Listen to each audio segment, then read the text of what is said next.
Drop soldering is a very useful technique to solder a small item onto a larger one, particularly useful for earring backs and brooch pins. And I'm using copper. You would never put copper or brass through your ear though, so just for demonstration.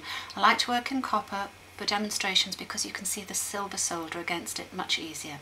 So I have 0.8 wire and I'm filing the end. This slightly increases the surface area.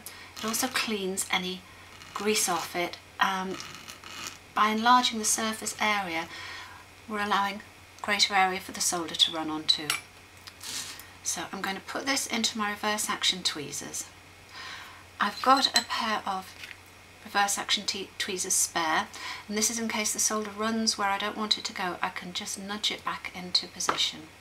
So I'm going to put flux and a piece of solder onto the base plate, and on the piece of wire that I'm going to solder to it, just flux, no solder. I'm going to use one of the hand torches like you'll be using in class. Now remember, keep your head well away from the torch.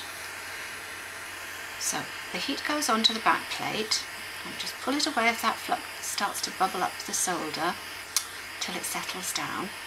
Now I'm going to hold the piece of wire where it can warm up slightly. Don't want it to get too hot, but I need to get the whole of the back plate up to temperature or the solder will simply roll into a ball.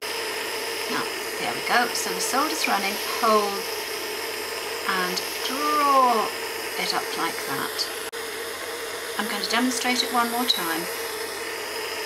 Draw upwards so the solder runs off the back plate and up onto the wire. And there it is.